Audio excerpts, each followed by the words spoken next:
नमस्कार, स्वागत है आपका वी टाइम न्यूज पर और आपके साथ मैं हूं पहली चौहान। बढ़ते हैं खबरों की ओर। प्रदर्शनकारियों ने जंगीपुर के सांसद खलीलुर रहमान के घर पर हमला किया। उन पर भी हमला किया गया। उन्होंने खुद कहा कि प्रदर्शनकारियों ने पहले उनके काफिले पर हमला किया। कल उनके घर पर हमला हुआ।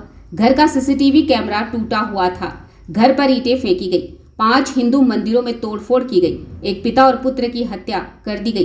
हिंदुओं के घरों को लूट लिया गया और सरकारी बसों तथा सार्वजनिक वाहनों में आग लगा दी गई तथा तोड़फोड़ की गई। कई मोटरसाइकिलें जला दी गई।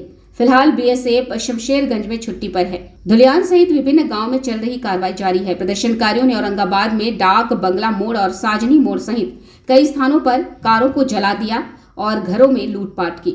वे चुनिंदा रूप से एक समुदाय को निशाना बना रहे हैं, जिससे कई पुलिस अधिकारी घायल हो रहे हैं और 2 पत्रकारों की मोटरसाइकिलें जल गई। ड्राइव टीवी के रिपोर्टर का कैमरा और मोबाइल तोड़ दिया गया और उसके साथ भी मारपीट की गई।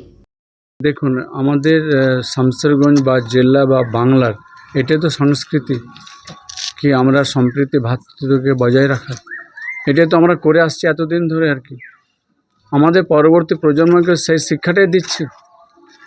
যারা এই ঘটনা ঘটছে কোনো একটা পরিকল্পনা মাফিক আমাদের রাজ্য সরকারকে হেয় করা, কালেমালিপ্ত করা তার একটা প্রয়াস। প্রশাসনের প্রতি কি বার্তা দেবেন? প্রশাসনকে বলবো আপনারা মানে দল মানে কোনো কাউকে চিহ্নিত নয়, যাকে দেখবেন অপরাধ করেছে সে যেই হোক না কেন আপনারা তাকে অ্যারেস্ট করুন, তাকে চরমতম শাস্তি দিন। এসপি সাহেব, আপনার কাছে কি তথ্য আছে কি এখানে আর্মি মোতায়েন করা হচ্ছে বা? হ্যাঁ, হয়ে গেছে, লোক চলে এসছে। আচ্ছা, কত নম্বর ব্যাটালিয়ন বা কোথা থেকে? এটা আমার জানা নেই, তবে আর্মি এসে গেছে।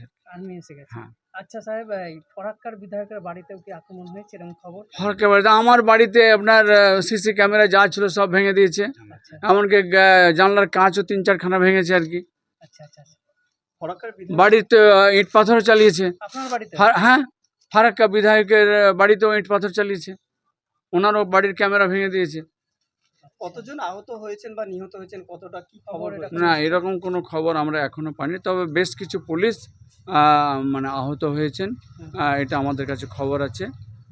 বেশ কয়েকজন, মানে 20 জনেরও বেশি